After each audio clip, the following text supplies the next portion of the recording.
السلام علیکم۔ مالا کی تیسری ایپیسوڈ کے فرسٹ پارٹ میں خوش آمدید۔ آپ لوگوں کو باقی 2 ایپیسوڈز کے پارٹس بھی اسی ہی ڈسکرپشن کے لنک میں مل جائیں گے یا پھر اسی چینل پر مل جائیں گے، تو آپ لوگ جائیے اور ان کو پڑھیے اگر آپ لوگوں نے وہ پہلے پارٹس نہیں پڑھے ہیں۔ تو چلیے بغیر کسی دیر کے اس ایپیسوڈ کو سٹارٹ کرتے ہیں۔ مالا، لاہور، حصہ اول۔ جب ہم چھوٹے تھے ہمیں کہانیوں میں جادو اپنا گرویدہ بنا لیتا تھا، پھر ہم بڑے ہوئے اور ہم ڈرنے لگے محبت سے۔ نہ جانے کس مقام پہ ہم نے بھلا دیا اس بات کو کہ جادو اور محبت ایک ہی شے ہے۔ تاریخ تھی 5 اپریل، شہر تھا اسلام آباد کا اور وقت تھا اس ملاقات کے ختم ہونے کا۔ ہوٹل سویٹ میں وہ دونوں گھڑی کی 6 اور 12 کی سوئیوں کی طرف آمنے سامنے کھڑے تھے۔ تم نے کبھی سنا ہے ایسے شخص کے بارے میں جو کسی دن اچانک سے غائب ہو جاتا ہے؟ وہ اپنے اپارٹمنٹ سے نکلتا ہے اور پھر واپس نہیں آتا۔ ماہر فرید سرد لہجے میں کہہ رہا تھا۔ تم کیف جمال اس جاب کو اپنی مرضی سے ختم نہیں کر سکتے۔ یہ جاب تب ختم ہوگی جب میں کہوں گا، اور جب تک میں نہیں کہوں گا تمہاری اپارٹمنٹ سے بدبو بھی نہیں اٹھے گی۔ اب یہ پیکٹ اٹھاؤ اور جا کے نئے جوتے خریدو۔ کیف کا چند منٹ پہلے بحال ہوا اعتماد ایسے بکھر گیا جیسے ہوا سے سوکھے پتے بکھر جاتے ہیں۔ اس نے میکانکی انداز میں سر ہلا دیا۔ پیسے، مینٹورشپ، اپنے بزنس کا کامیاب ہو جانا، یہ سب اس کی ضروریات تھی، لیکن اس لمحے اسے احساس ہوا کہ ان ضروریات کو پورا کرنے کے لیے اس نے خود کو ایک غلط آدمی کے ساتھ سودے میں پھنسا دیا ہے۔ مزید کچھ پوچھنا ہے تو ابھی پوچھ لو۔ ماہر فرید نے کلائی پہ بندھی گھڑی دیکھی۔ میری لندن کی فلائٹ ہے، مجھے واپس جانا ہے، زیادہ وقت نہیں ہے میرے پاس۔ کیف جمال نے کچھ کہنے کے لیے لب کھولے، اسی وقت روم کا دروازہ کھٹکا، ایسے نہیں جیسے بیل بجاتے ہیں، بلکہ ایسے جیسے کوئی جوتے سے 2-3 دفعہ ٹھوک کر مارتا ہے۔ ماہر فرید نے کیف سے نظر ہٹائی اور مالک کو دیکھ کے ابرو سے دروازہ کھولنے کا اشارہ کیا، مگر مالک نے اپنی جگہ بیٹھے بیٹھے محض کندھے اچکا دیے۔ اس کے پاس کی کارڈ ہے، خود کھول لے گا۔ چند لمحے بعد کارڈ سوائپ ہونے کی بجی، پھر دروازہ کھلنے کی آواز آئی۔ ایک دروازہ کھولنے میں کتنی محنت لگتی ہے یار، تم لوگ میرے ساتھ یہ جان بوجھ کے کرتے ہو۔ اندر داخل ہونے والا شخص جھنجھلا کے کہتے ہوئے رک گیا۔ کیف ابھی تک ماہر کو دیکھ رہا تھا، لیکن اسے کھڑکی کے شیشے میں مدھم سا عکس دکھائی دیا۔ وہ ایک نوجوان تھا جس کے ہاتھ میں پکڑی پیپر ٹرے میں ڈسپوزیبل کپ نظر آ رہے تھے۔ کیف جمال کو دیکھ کے نوارد نے نظریں جھکائی، کپ گنے 1 2 3، پھر چہرہ اوپر اٹھا کے کمرے میں موجود افراد کی گنتی کی۔ اب کہ وہ بولا تو آواز میں معذرت تھی، مجھے نہیں معلوم تھا کہ یہاں ہم 4 لوگ ہوں گے۔ کیف کو خود نہیں معلوم تھا کہ اس روز ہوٹل سویٹ میں وہ 3 نہیں 4 ہوں گے۔ اس نے ماہر فرید سے نظریں ہٹائی اور گردن موڑ کے اس شخص کی طرف دیکھا۔ نوارد عمر میں 26-27 برس کا نوجوان لگتا تھا۔ بال سیاہ گھنگھرالے تھے، ماتھے پہ ایک طرف سے آگے کو گرتے تھے، کانوں کے اوپر سے اس طرح پھرا تھا۔ اس کا لباس بھی اس کے بالوں کی طرح کیژول سا تھا، گول گلے کی ٹی شرٹ پہ ہلکا نیلا کوٹ جس کے آستین رچڈ تھے، کوہنی کے آس پاس سلوٹیں ڈال کے اکٹھے سلے تھے تاکہ آستین اوپر چڑھانے کا تاثر ملے۔ وہ کلین شیو مسکراتے چہرے والا نوجوان پیروں میں بنا جرابوں کے اوور سائز جوگرز پہنے ہوئے تھا۔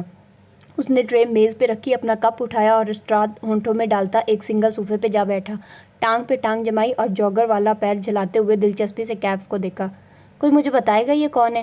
اس کا لہجہ کافی حد تک ایکسنٹڈ تھا۔ یہ کیف جمال ہے، باڈی گارڈ کی نوکری کے لیے اسے بلایا۔ کیف؟ یہ کیف ہے؟ نوارد ہلکا سا ہنس دیا۔ اینی ویز میں سب کا چاہے کہوا لے آیا ہوں، ہوٹل کچن سے خود بنوا کے۔ سوری کیف، مجھے تمہاری آمد کا علم نہیں تھا۔ معذرت کر کے اسٹرا لبوں سے لگا لیا۔ کیف ابھی تک اچنبھے سے اس نوجوان کو دیکھ رہا تھا جو اس سارے منظر نامے میں مسفٹ تھا۔ کیف کو اپنی طرف دیکھتا پا کے اس نے اسٹرا ہونٹوں سے ہٹایا اور دلکشی سے مسکرایا۔ میں بیربل ہوں، تم مجھے بیر کہہ سکتے ہو یا مجھے ماہر کہتا ہے، صرف بی۔ اس کے کولڈ کافی کپ کے اوپر مارکر سے لکھا بیربل اسے اب نظر آیا تھا۔ بس ایک نظر اس نام کو پڑھا اور جواب دیے بنا ماہر فرید کی طرف مڑ گیا۔ اسے ان لوگوں کے ساتھ نہ مسکرانے کی ضرورت ہے، نہ زیادہ گھلنے ملنے کی۔ مزید کوئی سوال؟ ماہر نے ابرو اٹھا کے پوچھا۔ ایک ہی دفعہ سب سوال پوچھ لو۔ مالک اپنا کپ اٹھاتے ہوئے اب کوفت زدہ لگ رہا تھا، جیسے وہ جلد سے جلد کیف جمال کو وہاں سے بھیجنا چاہتا ہو۔ اگلے 2 ماہ مجھ سے رابطے میں کون رہے گا؟ صرف مالک، کیونکہ میرے پاس ان چیزوں کے لیے وقت نہیں ہے۔ ماہر نے اپنے کپ کو ابھی تک ہاتھ نہیں لگایا تھا۔ وہ دونوں اسی طرح آمنے سامنے کھڑے تھے۔ ٹھیک ہے، میں 2 ماہ تک اس جاب کو کروں گا۔ کیف سوچ کے بول رہا تھا، اسے تمام پہلوؤں پہ غور کرنا تھا۔ وہ بار بار پیسے اٹھا کے واپس اس سویٹ میں نہیں آ سکتا تھا، اسے سائیکوپیتھ سے جو منوانا تھا ابھی منوانا تھا۔ لیکن اگر مجھے اس لڑکی کی نوکری اچھی لگی اور 2 ماہ کے بعد بھی میں اس نوکری کو کرنا چاہوں تو رک کے وضاحت کی، وہ ایک کامیاب ریسٹورینٹ چلاتی ہے، میں اس کے پاس رہ کے بہت کچھ سیکھ سکتا ہوں۔ اس بات پہ ہوٹل سویٹ میں سناٹا چھا گیا۔ مالک اور ماہر نے ایک دوسرے کو دیکھا اور اسٹرا سے گھونٹ بھرتا بیربل ہنس دیا، پھر کپ نیچے رکھ کر کے محفوظ انداز میں بولا، ماہر تم نے اس کو اصل بات نہیں بتائی کیا؟ کیف نے چونک کے باری باری ان کو دیکھا۔ ان تینوں نے نگاہوں میں تبادلے کیے تھے۔ کیف جمال، ماہر فرید کھنکھارا، آواز میں قدرے نرمی تھی۔ تم 2 ماہ سے زیادہ اس جاب کو نہیں کر سکتے، میرا اور تمہارا معاہدہ 2 ماہ بعد ختم ہو جائے گا۔ قدرے توقف سے بات جاری رکھی۔ جب تم اس جاب سے انکار کر رہے تھے تو میں نے تمہیں 2 باتیں کہی تھی، کیا وہ تمہیں یاد ہے؟ بیربل مسکراتے ہوئے انہیں دیکھتا اسٹرا سے کافی حلق میں کھینچ رہا تھا۔ مجھے یاد ہے۔ یاد ہے تو میرے وہ 2 فکرے دہراؤ۔ بہت بہتر، آپ نے کہا تھا کہ وہ ماہر فرید کے الفاظ دہرانے لگا۔ پیلے رنگ کی بس تیز رفتاری سے سرمئی سڑک پہ رواں دواں تھی۔ چلی ویک کے پہاڑوں کا سلسلہ دور پیچھے رہ گیا تھا اور وینکوور کی اونچی عمارتوں کی اسکائی لائن نظر آنے لگی تھی۔ وینکوور کینیڈا کے صوبے برٹش کولمبیا کا سب سے معروف شہر تھا۔ یہ دنیا کے مہنگے ترین شہروں میں سے ہے۔ دنیا بھر کے عمرا اور رؤسا میں اس شہر میں گھر خریدنا ایک ٹرینڈ بن چکا ہے۔ اس گھر کو لے کر وہ چھوڑ دیتے ہیں اور وہاں صرف چھٹیوں کے چند ہفتے گزارنے آتے ہیں۔ ماہی کے شہر چلی ویک سے یہ شہر وینکوور گھنٹے بھر کی ڈرائیو پہ تھا۔ وہ عمرہ کی طرح یہاں سیر و تفریح کے لیے نہیں جا رہی تھی، وہ اپنے جواب ڈھونڈنے اس سفر پہ نکلی تھی۔ آخری سیٹ پہ بیٹھی کھڑکی سے ماتھا ٹکائے گمسم سی ماہی باہر بھاگتے درخت دیکھ رہی تھی۔ آج سے بادل کافی نیچے تک اترتے محسوس ہو رہے تھے۔ بارش کسی بھی لمحے شروع ہونے کو تھی۔ بس کے شیشے پہ اس کے سان سے دھند سی بن گئی تھی۔ ماہی نے انگلی سے اس پہ لکیر کھینچی۔ 1 2 3 4 وہ ایم لکھ رہی تھی۔ بچپن میں جب بھی وہ سردیوں میں لمبے روٹ پہ سفر کرتے، کار کے شیشوں پہ دھند جم جاتی تھی کہ کار کا ہیٹر نہیں کام کرتا تھا۔ وہ تینوں بچے اپنے اپنے شیشوں پہ ایسے ہی اپنے نام لکھا کرتے تھے۔ ماں کہتی تھی پر یہ فضول حرکتیں نہ کیا کرو۔ رمضان کے دن ہوتے اور راستے میں روزہ کھل جاتا تو وہ کسی ریڑھی سے پکوڑے خرید لیتے۔ ماں پکوڑوں کا گرم اخبار وہاں لفافہ اپنی گود میں رکھتی اور باری باری ہر بچے کو دیتی۔ وہ چٹنی کے پیکٹ کے کونے میں دانت سے ایک سوراخ کرتی، ایک پکوڑا منہ میں، ایک گھونٹ چٹنی کا۔ اب ہیٹر والی کارز بھی تھی۔ اب وہ بہن بھائی جہازوں میں سفر کرتے تھے، اعلیٰ ریسٹورینٹ میں کھانا کھاتے تھے۔ آباد اور ماہی تو بہت ٹریول کرتے تھے لیکن ساری دنیا میں ان پکوڑوں جیسا کچھ نہ تھا۔ دھند چھٹنے لگی، اس کا بنایا ایم مدھم پڑنے لگا۔ دھندلے شیشے کے اس پار بس اسٹاپ نظر آ رہا تھا۔ اس نے بیل بجائی، بس کی رفتار آہستہ ہوئی۔ وہ اسٹاپ پہ اتری تو کمر پہ ہاتھ رکھے ہوئے تھی، دوسرے ہاتھ میں بیک پیک تھا۔ اسٹاپ پہ نصب بینچ پہ بیٹھ کے ماہی نے چند گہرے سانس لے کر خود کو کمپوز کیا۔ یہ سفر کرنا اس کے لیے مناسب نہ تھا لیکن اسے یہ رسک لینا تھا۔ چند لمحے وہ وہیں بیٹھتی رہی، پھر گردن اٹھا کے سیاہ آسمان کو دیکھا۔ بارش جلد شروع ہونے والی تھی، تبھی اسے خیال آیا۔ بالوں پہ ہاتھ پھیرا، چھوٹے کٹے بالوں پہ ہیئر بینڈ لگا تھا۔ اس نے گردن میں بندھا سلک تکونا اسکارف اتارا اور سر پہ لپیٹ کے گردن تلے گرہ باندھی، بیگ پیک کندھوں پہ پہنا اور اٹھ کھڑی ہوئی۔ سفید جوگر سے چلتے ہوئے وہ سائیڈ واک پہ آگے بڑھ رہی تھی۔ اس کا رخ ایک 2 منزلہ عمارت کی جانب تھا جو اس اسٹریٹ کے دہانے پہ بنی تھی۔ بیل بجا کے وہ انتظار کرنے لگے۔ عمارت کے داخلی دروازے میں شیشہ لگا تھا، اس پہ بھی دھند جمی تھی۔ وہ عادتاً اس پہ انگلی پھیر کے کچھ لکھنے لگی، تبھی دروازہ اندر کی طرف کھلتا گیا۔ وہ سنبھل کے سیدھی ہوئی۔ السلام علیکم مابینہ۔ بھوری داڑھی اور ٹوپی والے ڈاکٹر رائٹ سامنے نظر آئے۔ انہوں نے مسکرا کے اس کے لیے راستہ چھوڑا۔ وہ بلیک پینٹ پہ ڈریس شرٹ پہنے ہوئے تھی، وہ پیروں میں جرابیں تھیں۔ آباد نہیں آیا؟ نہیں، مجھے اکیلے میں کچھ بات کرنی تھی ڈاکٹر رائٹ۔ وہ تیزی سے اندر آئی، جھک کے جوتے اتارے اور جرابوں سے چلتی ہوئی ان کے پیچھے چلی آئی۔ کوریڈور سے گزر کے ایک ہال نما کمرہ تھا جہاں نماز کے قالین بچھے تھے۔ کونوں میں چند بک ریکس تھے جن میں اسلامی کتب سجی تھی۔ وہ 2-4 افراد کہیں نہ کہیں بیٹھے کسی کتاب یا تصویر میں مصروف دکھائی دیتے تھے۔ غالباً ابھی ابھی وہ لوگ ظہر کی جماعت سے فارغ ہوئے تھے۔ میں نیچے نہیں بیٹھ سکتی، ہم کہیں اوپر بیٹھ سکتے ہیں؟ اس کی بات پہ ڈاکٹر رائٹ نے سر ہلا دیا اور ایک کونے میں چلے آئے۔ وہاں ایک میز کے گرد 2 کرسیاں رکھی تھی، ساتھ کھڑکی تھی۔ اس کے شیشے پہ بھی ہلکی سی دھند جمی تھی لیکن باہر کی طرف، وہ اس پہ لکیر نہیں کھینچ سکتی تھی۔ بتائیے کیا چیز آپ کو آج مسجد کھینچ لائی؟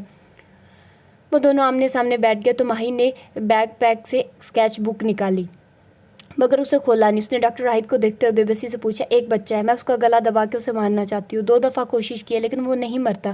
میں آپ سے پوچھنے آئی ہوں کہ میں اسے کیسے ماروں؟ اس کی آنکھوں میں آنسو بھر آئے تھے۔ اس منظر کو یہیں روک کے ہم اپنی کہانی میں واپس جاتے ہیں۔ مبین منزل پہ رمضان کی رونق اس سال گزشتہ برسوں جیسی نہیں تھی۔ وہ جو اسلام آباد سے یہاں ایک شادی اٹینڈ کرنے آئی تھی، اس کی زندگی یہیں رک کے رہ گئی تھی۔ جیسے پینٹ کی ٹیوب کا ڈھکن بند کرنا بھول جاؤ اور سارا پینٹ وہیں سوکھ جاتا ہے، رنگ رہ جاتا ہے مگر وہ رنگ نہیں ہوتا۔ ڈاکٹر ووہرا کے اپارٹمنٹ کے بعد مالا اور وحید نے طے کیا تھا کہ وہ ماں کو ان کی بیماری کا علم نہیں ہونے دیں گے۔ ماں ویسے بھی مزید تھکی ہوئی اور غنودہ دکھائی دیتی تھی۔ فی الحال ان کو ایپیوال دی گئی تھی تاکہ ان کی فرٹس نہ پڑیں اور دماغ میں ٹیومر کی سوجن کو کم کیا جا سکے۔ ماں لاؤنج میں ڈرامہ دیکھتے ہوئے سو گئی تھی اور وہ کبیرہ تائی کے فون کے بعد بے چین سی تھی۔ ماہی کو جیسے ہی کال ملائی اس نے جھٹ فون اٹھا لیا۔ کیا کہا ڈاکٹر وورا نے؟ ماہی اس سے زیادہ بے چین تھی، پاکستان سے ایک فون کال کی منتظر، لیکن ہر گھنٹی پہ ڈر جانے والی۔ گلاؤمہ ہے؟ اس کی آواز مدھم ہوئی۔ نہیں، یہ نہیں ہو سکتا، میں نے اتنی دعائیں مانگی، یہ ٹیومر بننج بزر ہے، یہ پھیلنے والا نہ ہو۔ پھر کیسے؟ وہ بے یقین تھی۔ ماہی، کبیرہ تائی کا فون آیا تھا، مالا کی سوئی کہیں اور اٹکی ہوئی تھی۔ ان کو معلوم ہے گلاؤمہ کے بارے میں؟ واٹ؟ ماہی کسی خواب سے جاگی۔ ان کو کیسے معلوم ہوا؟ یہی تو میں سوچ رہی ہوں۔ چارجنگ کم ہونے کی ٹون بجی تو مالا موبائل کان سے لگائے اپنے کمرے میں چلی آئی۔ صبح اس کا چارجر بجلی کی وولٹیج اوپر نیچے ہونے سے جل گیا تھا۔ وہ اپنی الماریوں کے دراز کھول کے چیک کرنے لگی۔ ایک پرانا چارجر یہیں کہیں رکھا دکھائی دے رہا تھا۔ ہمارے ملازم؟ ماہی فوراً سے نتیجے پہ پہنچ گئی۔ انہوں نے یہ بتایا ہوگا۔ نہیں یار، ان کو خود نہیں معلوم۔ پھر وہ سب پرانے ملازم ہیں۔ ایک دراز بند کرتے کرتے وہ ٹھہر گئی، دھیرے سے اسے واپس پورا کھولا۔ وہ کیف؟ وہ تو نیا ہے، کیا پتا وہی انوالوڈ ہو۔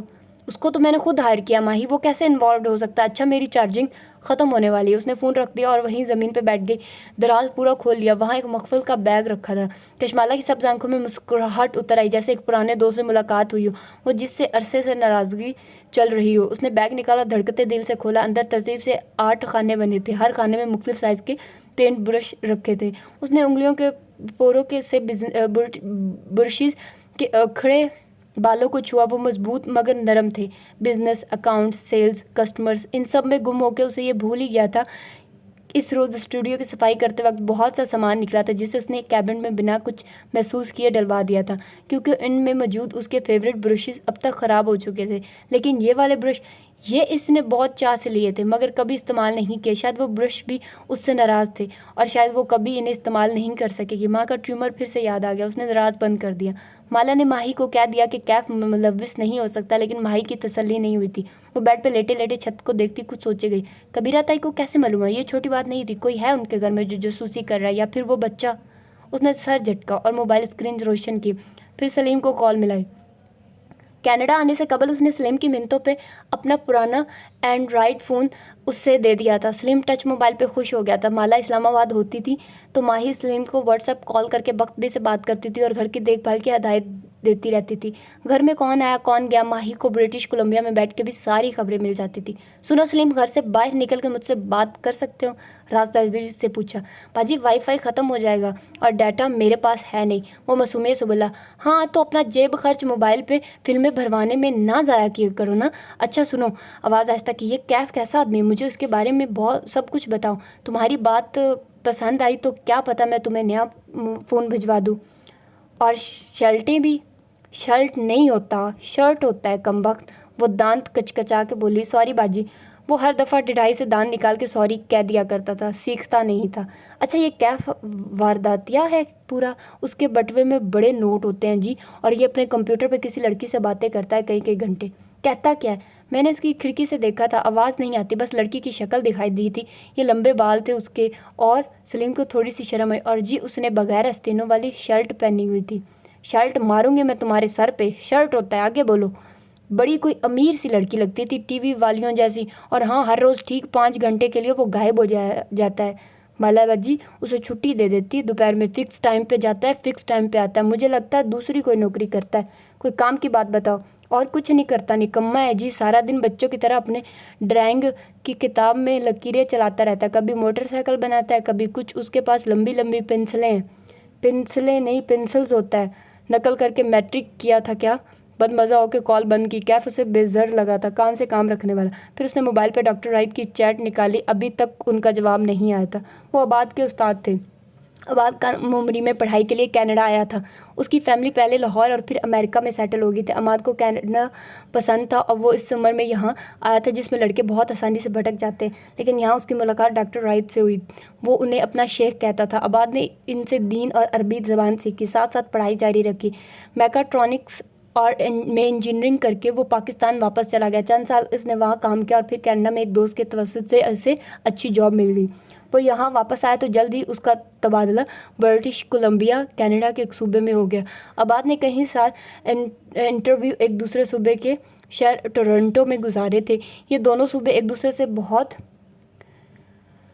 دور تھے، ان کی زندگیاں مختلف تھیں، اس کے لیے BC برٹش کولمبیا میں ایڈجسٹ کرنا مشکل تھا۔ لیکن حال ہی میں ڈاکٹر رائٹ یہاں شفٹ ہو گیا تو آباد بہت خوش نظر آتا تھا۔ ماہی کی ملاقات ڈاکٹر رائٹ سے چند ایک دفعہ ہوئی اور اب وہ اپنے سوالوں کے جواب کے لیے ان سے بات کرنا چاہتی تھی، مگر وہ آج کل مصروف تھے، جانے کب وہ اسے وقت دیں۔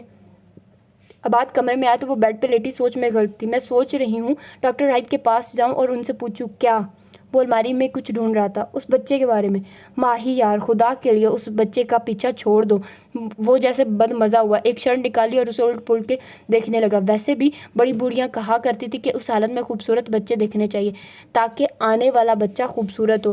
تم اسی بچے کی تصویریں بناتی رہو گی تو مجھے ڈر ہے کہ میرا بچہ بھی اتنا بدصورت اور لمبے کانوں والا نہ پیدا ہو جائے۔ وہ ہنس کے بولا تو ماہی نے برا سا منہ بنایا۔ ہر بات مذاق میں، وہ کہتے کہتے رکی۔ لمحے بھر کو اس کا سانس رک گیا۔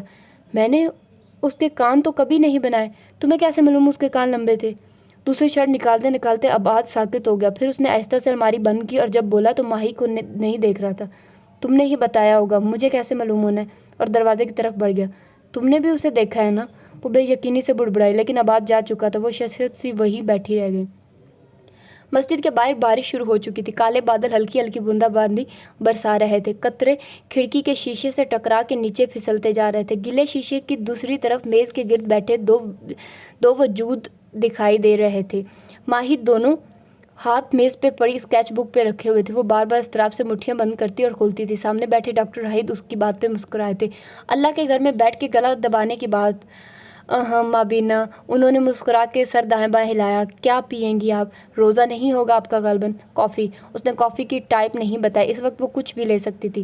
وہ کافی لینے گئے تو ماہی گردن موڑ کے کھڑکی پہ گرتے قطرے دیکھنے لگی۔ وہ کرسٹل کے دانوں کی طرح سارے شیشے کو ڈھکے ہوئے تھے۔ دفتر ان میں سے ایک پھسلتا اور دوسرے تیسرے کو ساتھ لیے پستی کا سفر کرنے لگتا۔ وہ یکٹک ان کو دیکھے گئے۔ وہ کتنے خوبصورت تھے، مگر ان کی زندگی کتنی چھوٹی تھی۔ ابھی ہوا کا جھونکا آئے گا اور وہ نیچے گر کے فنا ہو جائیں گے۔ موہت رات میں گھر آیا تو مالا نے چھوٹتے ہی کبیرہ تائی والے معاملے کی خبر دی۔ موہت عورتوں کی سیاستوں میں نہیں پڑتا تھا، اسے کبیرہ تائی سامنے نظر آ جاتی تو اچھے سے سلام کر کے ہٹ جاتا تھا۔ ساری بات سن کے گہری سانس لی اور سادگی سے کہا، میں نے ٹیسٹ رپورٹس جواد کو بھیجی تھی، وہ ہمارا کزن ہے مگر کبیرہ تائی کا بھانجا بھی ہے، ظاہر ہے اسی نے بتایا ہوگا۔ کشمالہ کی پریشانی اس ایک بات سے دور ہوتی گئی، کوئی اس کے گھر میں ان کی جاسوسی نہیں کر رہا تھا۔ جواد نیورولوجسٹ تھا اور یہ طے تھا کہ اب ماں کی رپورٹس ایک سے دوسرے ڈاکٹر تک جانی تھی۔ لاہور میں ان کے کئی رشتہ دار تھے، بال نکلنی تھی، ضروری یہ تھا کہ بات ماں تک نہ پہنچے۔ وہ کبیرہ تائی ان کے بیٹے اور ماں کی رپورٹس کو سوچتے سوچتے سو گئی تھی، جب رات کے کسی پہر اس کی آنکھ کھلی۔ ایک مردانہ آواز، اس کے قریب سرگوشی، کسی نے اس کے بالوں کو چھوا، پھر اس کی گردن کو، پھر دروازہ بند ہونے کی آواز آئی۔ وہ ایک جھٹکے سے گہری نیند سے جاگی، پھر خوف کے عالم میں دائیں بائیں دیکھا۔ وہ تنہا تھی، ماں سو رہی تھی، کمرے میں کوئی نہیں تھا۔ اس نے آنکھوں میں خوف لیے دروازے کو دیکھا، وہ بند تھا، لیکن اس نے واضح چرچرانے کی آواز سنی تھی۔ کوئی اس کے کمرے میں تھا، کوئی اس کے کمرے میں کیسے آ سکتا تھا؟ شاید کوئی برا خواب تھا، ہر دفعہ کی طرح۔ وہ آہستہ سے بستر سے نکلی، دل بری طرح دھڑک رہا تھا۔ اس نے بنا آواز کے دروازہ کھول کے باہر جھانکا، لاؤنج نیم اندھیر اور سنسان پڑا تھا۔ وہ دروازہ بند کر کے بیڈ روم کی کھڑکی تک آیا اور پردہ 2 انگلیوں سے ذرا سا سرکایا۔ باہر کیف پورچ میں ٹہلتا نظر آ رہا تھا، کانوں میں ایئر پوڈز لگے تھے اور وہ دبی دبی آواز میں کچھ کہہ رہا تھا۔ اس کے چہرے پہ برہمی تھی، کھڑکی کے شیشے بند ہونے کی وجہ سے آواز ٹھیک سے نہیں آ رہی تھی، اسے آواز سننی بھی نہیں تھی۔ وہ چپ چاپ اسے دیکھی گئی، اپنا خواب چند لمحے کے لیے بھول گیا۔ کیف نے کان میں لگے پوڈ کو انگلی سے دبا کے غالباً کال کاٹی اور پھر دیوار کے ساتھ جا کھڑا ہوا، دونوں ہاتھ دیوار پہ رکھ کے سر جھکا لیا، پھر زور سے دیوار کو جوگر سے ٹھڈا مارا۔ وہ غصے میں تھا، جھنجھلایا ہوا بھی لگتا تھا۔ اس نے پہلی دفعہ کیف کے چہرے پہ اتنی برہمی دیکھی تھی۔ کشمالہ پردے کے سامنے سے ہٹ گئی، یقیناً اس نے برا خواب دیکھا تھا۔ باہر گیٹ کے ساتھ کھڑے کیف نے دیوار کو 1-2 ٹھڈے مزید مارے، پھر وہ وہاں سے ہٹنے لگا۔ جب سامنے والی گھر کی بلائی منزل پہ نظر پڑی، وہاں CCTV کیمرہ لگا تو اس نے چونک کے اپنے گیٹ کو دیکھا۔ گیٹ اس کیمرے کے رخ پہ تھا۔ اس کے ذہن میں ایک نیا خیال سر اٹھانے لگا۔ صبح جب سامنے والے صاحب مارننگ واک پہ نکلے تو وہ ان کی طاق میں کھڑا تھا، وہ گیٹ بند کر رہے تھے جب کیف سڑک پار کرتا ہوا ان کے قریب آیا۔ کیسے ہیں آپ سر؟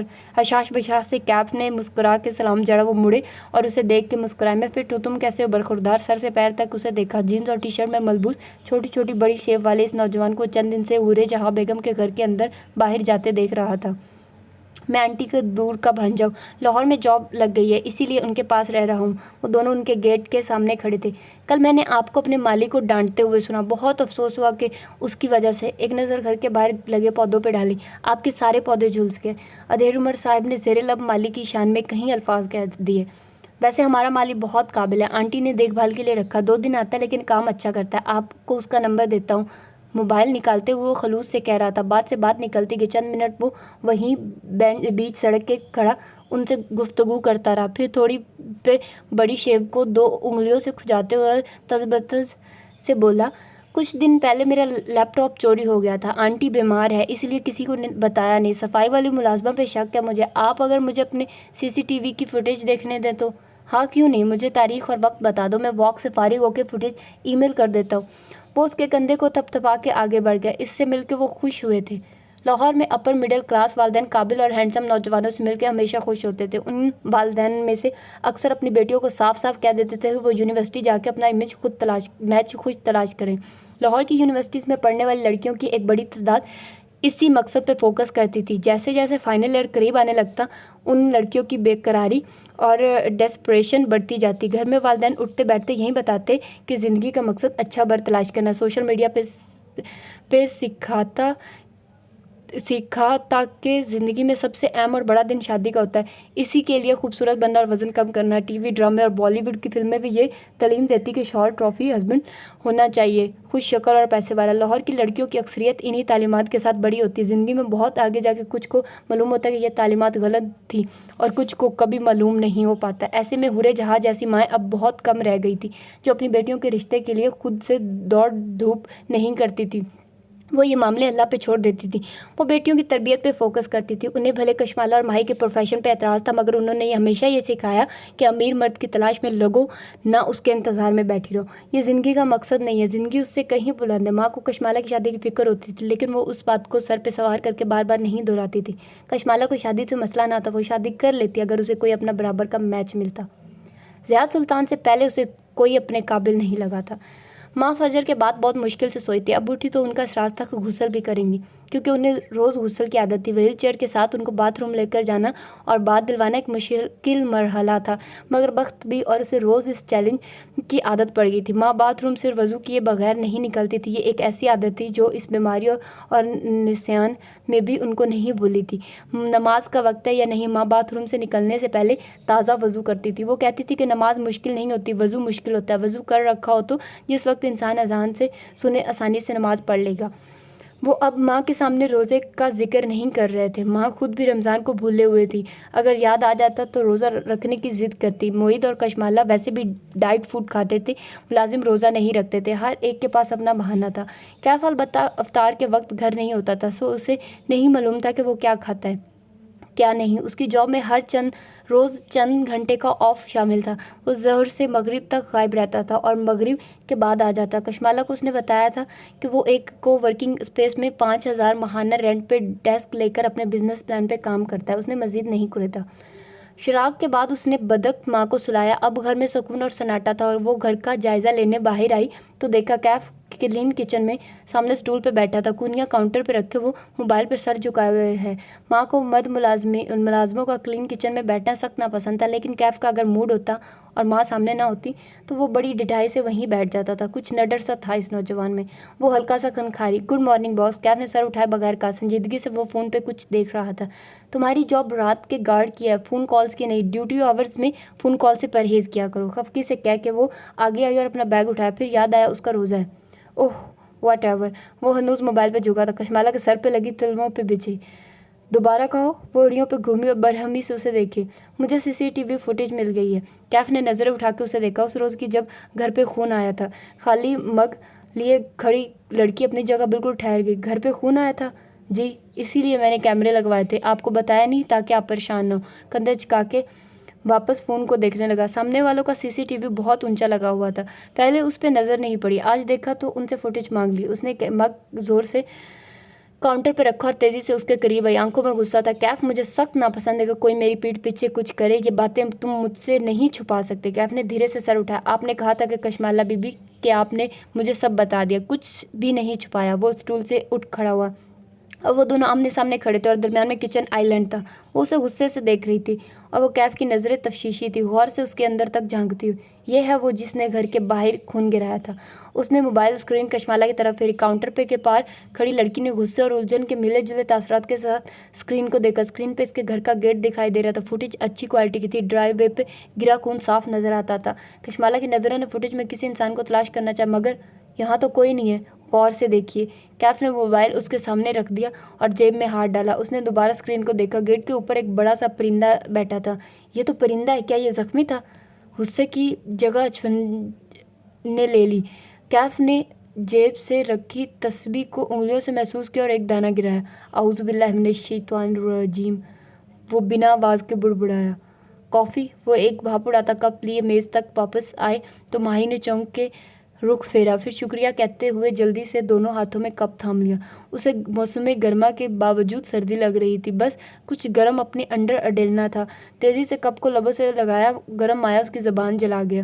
اب بتائیے ماں بینا، وہ کیا چیز ہے جو آپ کو اللہ کے گھر کھینچ لائی ہے؟ ماں بینا، وہ اس کے سامنے بیٹھی اپنی پوری طرح متوجہ تھے۔ ماہی نے کپ نیچے رکھا، اس کے لپٹن کو گلابی نشان کپ کے دہانے پہ لگ گیا تھا۔ وہ انگلی اس نشان پہ پھیرنے لگی۔ 2 الفاظ ہیں، لیکن انہیں کہنا بہت مشکل ہے، میں کہہ نہیں سکتی، اس ڈر سے کہ کوئی میرا یقین نہیں کرے گا۔ بھوری آنکھیں اٹھا کے انہیں دیکھا، وہ اب تک بھیگی ہوئی تھی۔ کیسے الفاظ؟ وہ کپ کے دہانے پہ گلائی میں انگلی پھیر رہی تھی۔ یہ سب 6-7 ماہ قبل شروع ہوا تھا۔ ماہی نے کہنا شروع کیا، میری بہن کو محسوس ہونے لگا کہ کوئی اس کا پیچھا کر رہا ہے۔ وہ رات کو نیند میں ڈر جاتی ہے، اسے لگتا ہے کوئی اس کے کمرے میں آیا تھا، لیکن وہاں کوئی نہیں ہوتا۔ وہ باڈی گارڈز ہائر کرتی ہے، لیکن اس کا تعاقب کار پیچھا نہیں چھوڑتا۔ وہ اب چہرہ موڑ کے کھڑکی کو دیکھنے لگی۔ بارش میں تیزی آ گئی تھی، بوندیں اب تڑتڑاتی ہوئی شیشے پہ گر رہی تھی۔ کیا اس نے پولیس سے رابطہ کیا؟ پولیس؟ وہ تن سے ہنسی اور سر جھٹکا۔ پولیس باڈی گارڈز کچھ نہیں کر سکتے، کیونکہ ماہی نے بھیگی آنکھیں اٹھا کے ان کی آنکھوں میں دیکھا، کیونکہ میرا خیال ہے کہ جو اس کا تعاقب کر رہا ہے وہ انسان نہیں ہے۔ چل لمبے کے لیے ساری مسجد میں سناٹا چھا گیا۔ کبھی کوئی گھر کا شیشہ توڑ جاتا ہے، کبھی کتابیں ہلا دیتا ہے، کبھی گھر میں خون کے چھینٹے آتے ہیں، کبھی پانی کے۔ اسے مسلسل محسوس ہوتا ہے کہ کوئی اس کا تعاقب کر رہا ہے۔ ان ساری باتوں کو سن کے آپ کے ذہن میں پہلا خیال کس چیز کا آتا ہے؟ وہ 2 الفاظ کہنے کی ہمت اس کے اندر نہیں تھی۔ اگر وہ کہہ دے گی تو وہ سچ ہو جائیں گے۔ یہ سب ایک ہی چیز کی نشانی ہے۔ ڈاکٹر رائی نے ایک افسوس بھری گہری سانس لی۔ سحر الاسود، کالا جادو۔ اور ماہی کو لگا وہ 2 الفاظ آج امر ہو گئے ہیں، وہ 2 الفاظ جن سے وہ ہمیشہ ڈرتی تھی۔ اس نے کرب سے آنکھیں بند کر لی۔ ایک آنسو پلکوں کی باڑ عبور کرتا نیچے گرا اور اسکارف میں جذب ہو گیا۔ یہ ایک اسٹوپڈ پرندہ ہے کیف۔ وہ آنکھیں چھوٹی کر کے بغور کشمالہ کے تاثرات کا جائزہ لے رہا تھا۔ وہ الجھی ہوئی لگ رہی تھی۔ وہ پرندہ ڈرائیو وے کے اوپر سے اڑتا ہوا گیٹ پہ بیٹھا، اس کے بیٹھنے سے پہلے وہاں خون نہیں تھا۔ یہ ہو سکتا ہے پرندہ زخمی ہو، ایسی صورت میں گیٹ پہ بھی خون ہونا چاہیے تھا، جبکہ گیٹ صاف تھا۔ آپ نے کبھی لاہور میں اس شکل اور سائز کا پرندہ دیکھا ہے؟ میں نے نہیں دیکھا۔ تم کیا کہنا چاہتے ہو؟ 2 باتیں ہو سکتی، پہلی یہ کہ سامنے والوں کے کیمرے کی فوٹیج کسی نے ایڈٹ کر دی ہے، اسے اندازہ ہوگا کہ ہم فوٹیج دیکھ سکتے ہیں، یہ اتنا مشکل کام نہیں ہے، یا پھر وہ خنخارا، یہ پرندہ نہیں ہے، کوئی اور چیز ہے۔ کیف، وہ بے یقینی اور فکر مندی سے اس کو دیکھ رہی تھی۔ تم ایسی باتوں پہ یقین رکھتے ہو؟ کیف نے ایک لمحے کے لیے جواب نہیں دیا۔ بہت سا تھوک نکلا، گردن میں گلٹی سے ابھر کے معدوم ہوئی۔ ایسی باتوں پہ کون یقین رکھتا ہے؟ وہ بظاہر مسکرا دیا۔ میں تو ویسے ہی ایک بات کہہ رہا تھا۔ کشمالہ نے گہری سانس خارج کی۔ وہی میں کہوں، تم تو ماہی کی طرح باتیں کرنے لگے ہو، اتنے پڑھے لکھے اور پروگریسو ہو کے۔ آپ کی بہن کو لگتا ہے یہ سب جادو جنات وغیرہ ہے؟ کیف چپ کرنا، مگر انداز سرسری تھا۔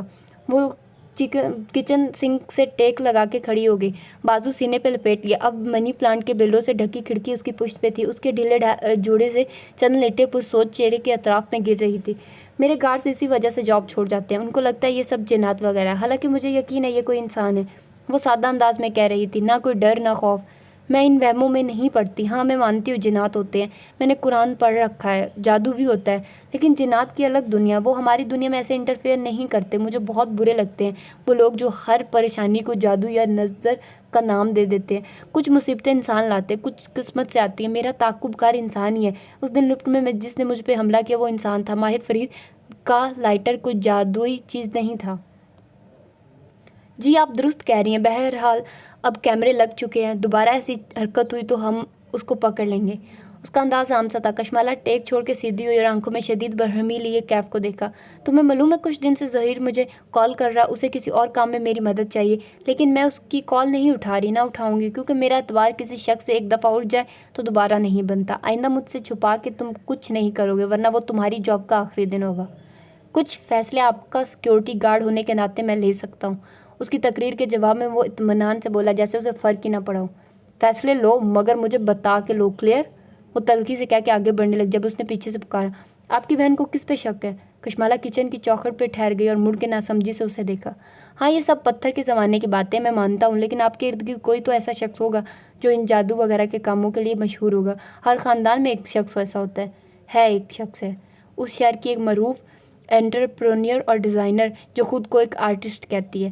وہ تن سے بولی۔ کبیرہ تائی۔ کیف کے لب بے اختیار گلائی میں سکڑے۔ اوہ، سارے تانے بانے اسی ایک عورت سے جا کے ملتے تھے۔ کھڑکی پہ تڑا تڑ بارش کے قطرے گر رہے تھے، شاید آسمان زاروں قطار رو رہا تھا، جانے اس کے کیا غم تھے۔ ماہی سختی سے کپ کو دونوں ہاتھوں میں جکڑے ہوئے تھی، کپ کے دہانے پہ لگا سرخ نشان اب منمل ہو چکا تھا۔ کیا جادو واقع ہوتا ہے یا میں وہم کر رہی ہوں؟ وہ متوجب سی تھی۔ لوگ یقین نہیں کرتے جادو پہ، جب سب یقین کرتے ہیں جادو پہ مبینہ، لوگ صرف ظاہر نہیں کرتے تاکہ ان کو کمتر نہ سمجھا جائے۔ مگر کیا جادو، اس نے تھوک نکلا، واقعی ہوتا ہے؟ آپ 21ویں صدی میں بیٹھ کے مجھ سے پوچھ رہے ہیں کہ جادو واقعی ہوتا ہے؟ وہ ہلکا سا مسکرائے اور کھڑکی کے باہر دیکھنے لگے۔ وہ ناسمجھی سے اس کا چہرہ تکنے لگی۔ جادو ہزاروں برس پہلے ہوتا تھا۔ ہمیں جادو کا آخری ثبوت 1400 سال پہلے کی احادیث سے ملتا ہے، جب رسول اللہ صلی اللہ علیہ وسلم پہ جادو ہوا تھا۔ لیکن انہوں نے نظروں کا رخ پھیر کے ماہی کو غور سے دیکھا۔ کیا اب بھی جادو ہوتا ہے؟ وہ سانس روک کے جواب کی منتظر تھی۔ 1400 سال پہلے اگر کسی کو خط بھیجنا ہوتا تو اس میں مہینوں لگتے تھے، آج کل صرف کاغذی خط ایک دن میں دوسری جگہ پہنچ جاتا ہے۔ اگر انسان نے پوسٹ کے نظام میں اتنی ترقی کر لی ہے تو کیا جادو میں نہیں کی ہوگی؟ وہ چونک گئی، دل کی دھڑکن تیز ہو گئی۔ جادو پتھر کے زمانے کی بات لگتا ہے بظاہر، ہم کہتے ہیں ہم 21ویں صدی میں آ گئے ہیں، اب جادو کی بات نہ کرو، لیکن وہ بھی تو ہمارے ساتھ 21ویں صدی میں آئے ہیں، ہم ان کو پتھر کے زمانے میں تو نہیں چھوڑا ہے۔ وہ کون؟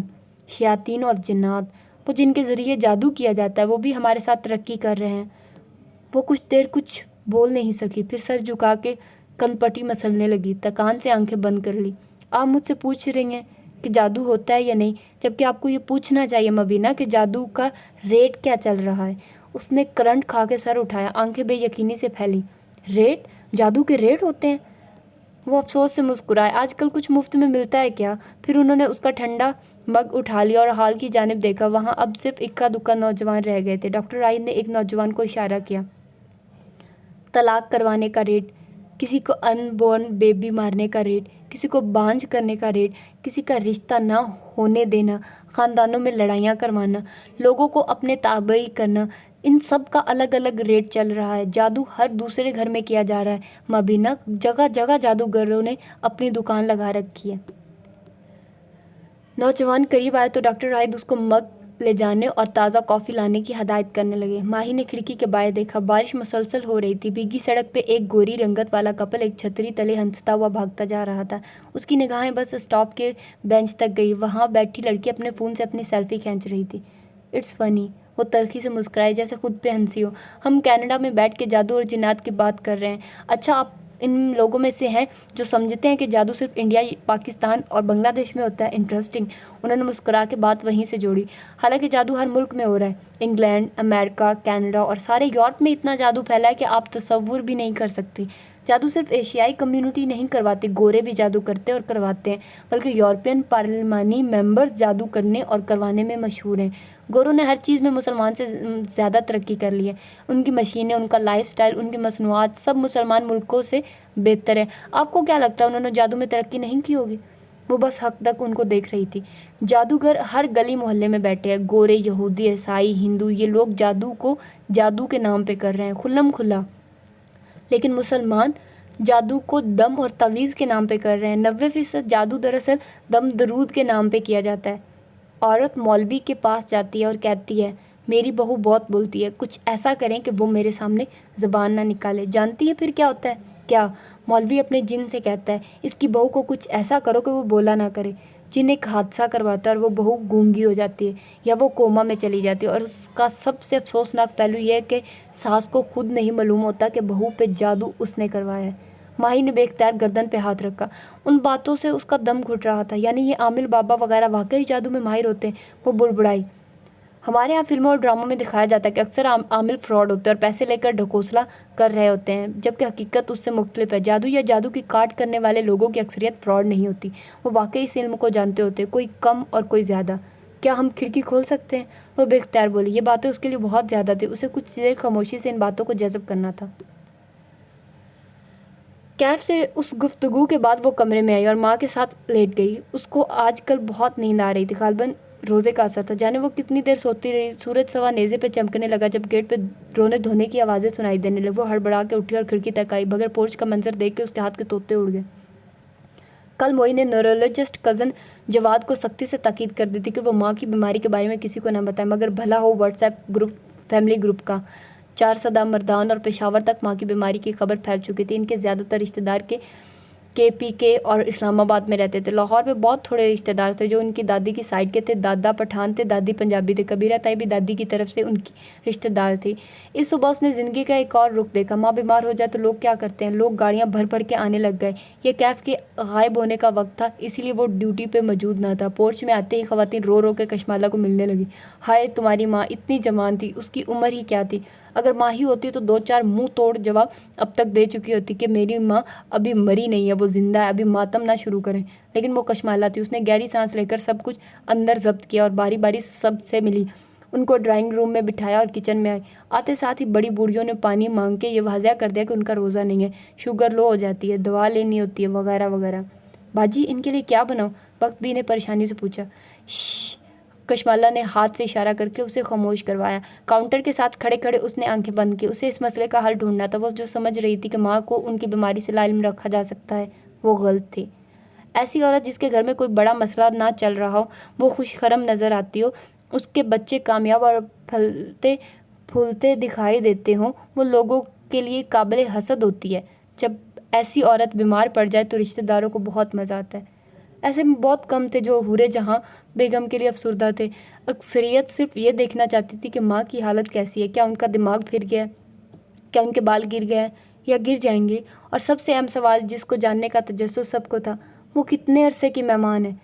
وہ کن پٹیوں پہ ہاتھ رکھے آنکھ بند کیے سوچنے لگی۔ اسے ان لوگوں کو ماں سے دور رکھنا تھا، مگر کیسے؟ وہ کشمالہ مبین تھے۔ وہ اکیلے اسلام آباد کا ایک ایلیٹ ریسٹورینٹ چلاتی تھی۔ وہاں بھی بعض اوقات گروپس کے جھگڑے ہو جاتے تھے، بگڑے ہوئے ٹین ایجرز مسئلے کھڑے کرتے تھے۔ وہ ریسٹورینٹ کے اندر باہر پینسل ہیلز پہ گھومتی سارے مسئلے سلجھا لیتی تھی۔ وہ کشمالہ تھی، وہ کرائسس مینیجر تھی۔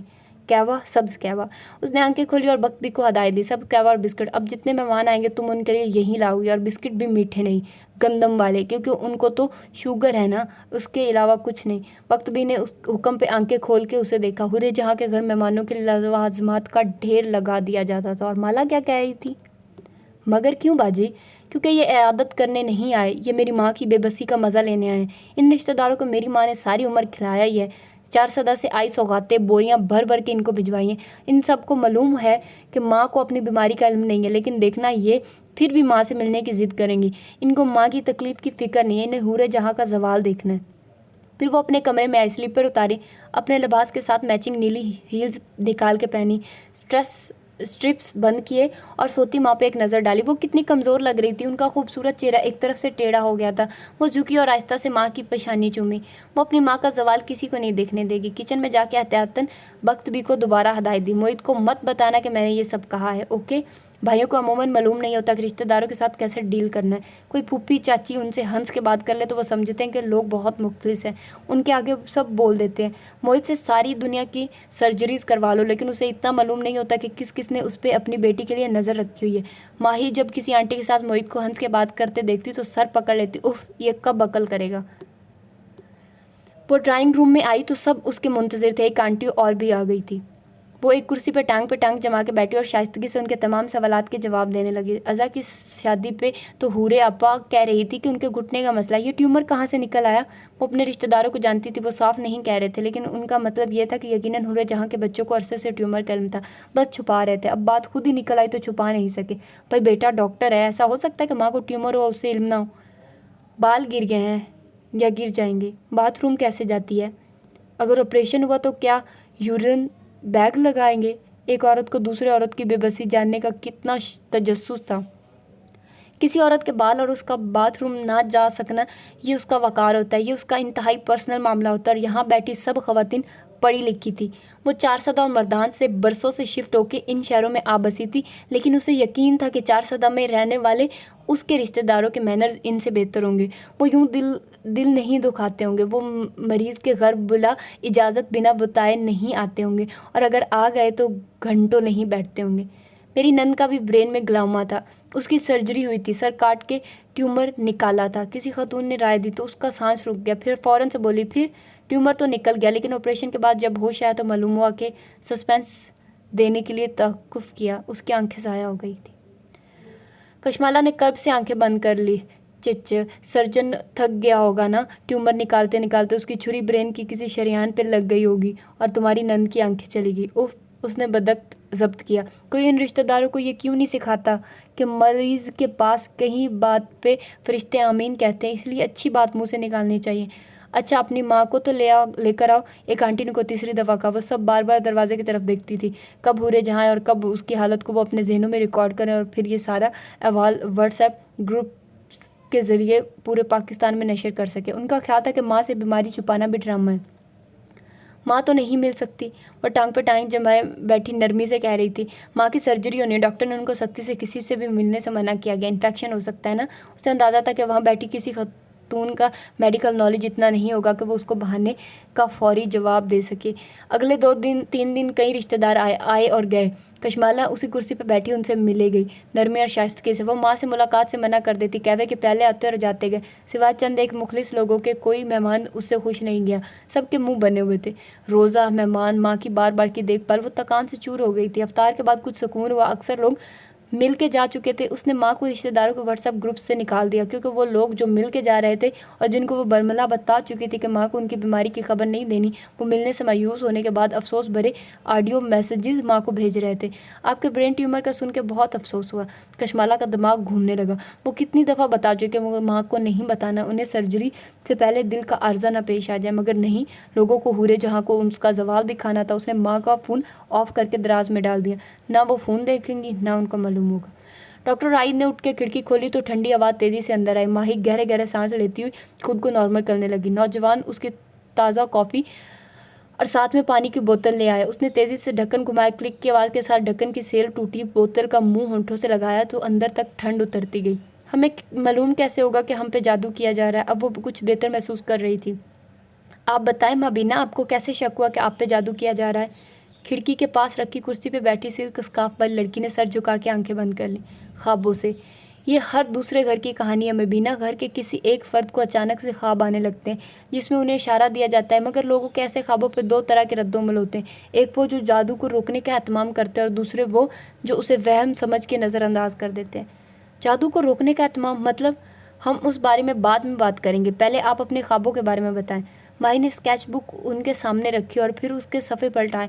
اس بچے کی تصویر پہ وہ رک گئی۔ ڈاکٹر راہید نظریں جھکا کے اس تصویر کو دیکھنے لگے۔ کیا آپ اس بچے کو پہچانتے ہیں؟ اس نے نظریں اٹھا کے اسے دیکھا، پھر اسوات میں سر ہلایا۔ شاید۔ دوبارہ سے وہ اس تصویر کو دیکھنے لگے۔ یہ مجھے ماں اور مالا کو الگ الگ خواب میں نظر آیا اور شاید عباد کو بھی، مگر وہ بتاتا نہیں ہے۔ عباد آپ کو پریشان نہیں کرنا چاہتا ہوگا، لیکن یہ اپنوں کا فرض ہوتا ہے ایک دوسرے کے لیے پریشان ہونا۔ برا خواب نہیں بتانا چاہیے، لیکن اشارہ دے دینا چاہیے تاکہ دوسرا کوئی سیلف ڈیفینس کر سکے۔ ہمیں دوسروں کے بارے میں خواب میں اشارے اسی لیے آتے ہیں تاکہ ہم ان کو خبردار کر سکیں۔ اور رہا یہ بچہ تو، انہوں نے چہرہ اٹھا کے اسے دیکھا، اسے قدیم داستانوں میں چینجلنگ کہا جاتا ہے۔ بڑا سر، چھوٹا جسم، لمبے کان اور آنکھوں کی جگہ سیاہ خلا۔ وہاں یہ بچہ جس کی شیطانی شکل ہے، مختلف کلچرز میں مختلف ناموں سے آیا ہے، مگر یہ کون ہے؟ افطار کے بعد وہ ماں کو لاؤنج میں لے آئی اور ڈرامہ لگا دیا۔ وقت بی بی جڑ کے ساتھ بیٹھ گئی۔ سوری گائز، میں جب سٹارٹ کرتی ہوں تو مجھے پتہ ہی نہیں چلتا، اتنا لمبا ہو جاتا ہے، تو یہ بہت زیادہ لمبی ایپیسوڈ۔ میں ہر دفعہ یہی سوچتی ہوں کہ اس کے 4 پارٹس تو کروں گی، لیکن 3 پارٹس ہی میں بنا پاتی ہوں کیونکہ مجھے یاد ہی نہیں رہتا ہے کہ میں نے ان کو پارٹس میں ڈیوائڈ کرنا ہوتا ہے۔ تو ابھی بھی اتنا ٹائم ہو گیا، تو میرا خیال ہے اس پارٹ کو ادھر ہی ختم کر دیتے ہیں۔ اور جادو کا اس میں انوالومنٹ ہو گیا ہے، تو میں تو بہت زیادہ ہو رہی ہوں ایکسائٹیڈ، پتہ نہیں آگے کیا ہوگا۔ چلیں دیکھتے ہیں اگلے پارٹ میں کیا ہوتا ہے۔ تو تب تک کے لیے اللہ حافظ.